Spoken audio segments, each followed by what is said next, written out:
Hi, இன்றைக்கி பார்த்தீங்கன்னா 9th டே 48 டேஸில் இன்றைக்கி வந்து 9th டே.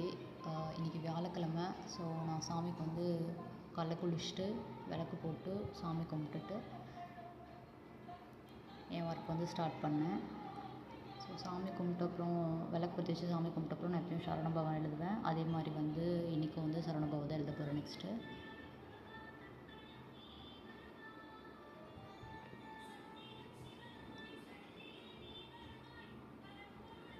ஸோ நிறைய பேர் வந்து 48 டேஸ் இந்த விரதத்தோட லாஸ்ட்டில் வந்து அந்த 7 நாள் சஷ்டி விரதம் வருதில்ல, அதில் வந்து யாராவது என்னென்ன விரதம் அந்த 7 நாளுக்கும் கந்த சஷ்டி விரதம் 7 நாள் இருப்பீங்களா, அதில் என்ன விரதம் இருக்க போகிறீங்க அப்படின்னு சொல்லிட்டு சொல்லுங்கள். நான் வந்து இந்த 7 நாள் அந்த விரதம் வந்து சாப்பிடாம மிளகு விரதம் அதெல்லாம் கேள்விப்பட்டேன், பால் பழ விரதம்லாம். நான் அந்த மாதிரி இதுவரை எதுவும் இருந்ததில்லை. ஸோ இந்த தடவை தான் பால் பழ விரதம் இருக்கலாமா, மிளகு விரதம் இருக்கலாம்னு நினச்சேன். பட் ஃபுல்லாக சாப்பிடாம இருக்கணுமா, பட் தெரியல. என்னால் எந்த விரதம் முடியுமோ அது வந்து இருக்கலாம்னு சொல்லி யோசித்து வச்சுருக்கேன். நீங்கள் இது வரைக்கும் அந்த மாதிரி விரதம் இருந்தீங்கன்னா ஷேர் பண்ணுங்கள் உங்கள் எக்ஸ்பீரியன்ஸ் எப்படி இருக்குன்னு.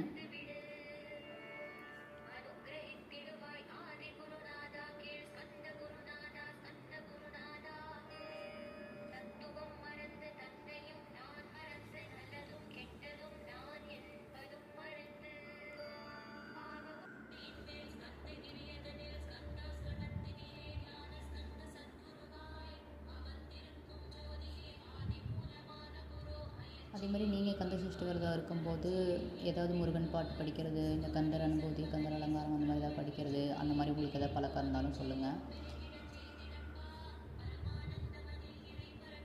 ஸோ ஓம் சரவண பவ வந்து சொல்லிகிட்டே எழுதுனா ரொம்ப நல்லது. அதனால் நான் வந்து டெய்லி எழுதும்போது சொல்லிகிட்டே தான் எழுதுவேன். ஸோ 48 டேஸில் நடுவில் விளக்கு போட முடியல 3 டேஸ்க்கு அப்படின்னாலுமே நான் வந்து இந்த சரவணபவ எழுதுறது வந்து எழுதுவேன். மனசில் நம்ம முருகனை நினச்சிட்டே இருக்கணும்.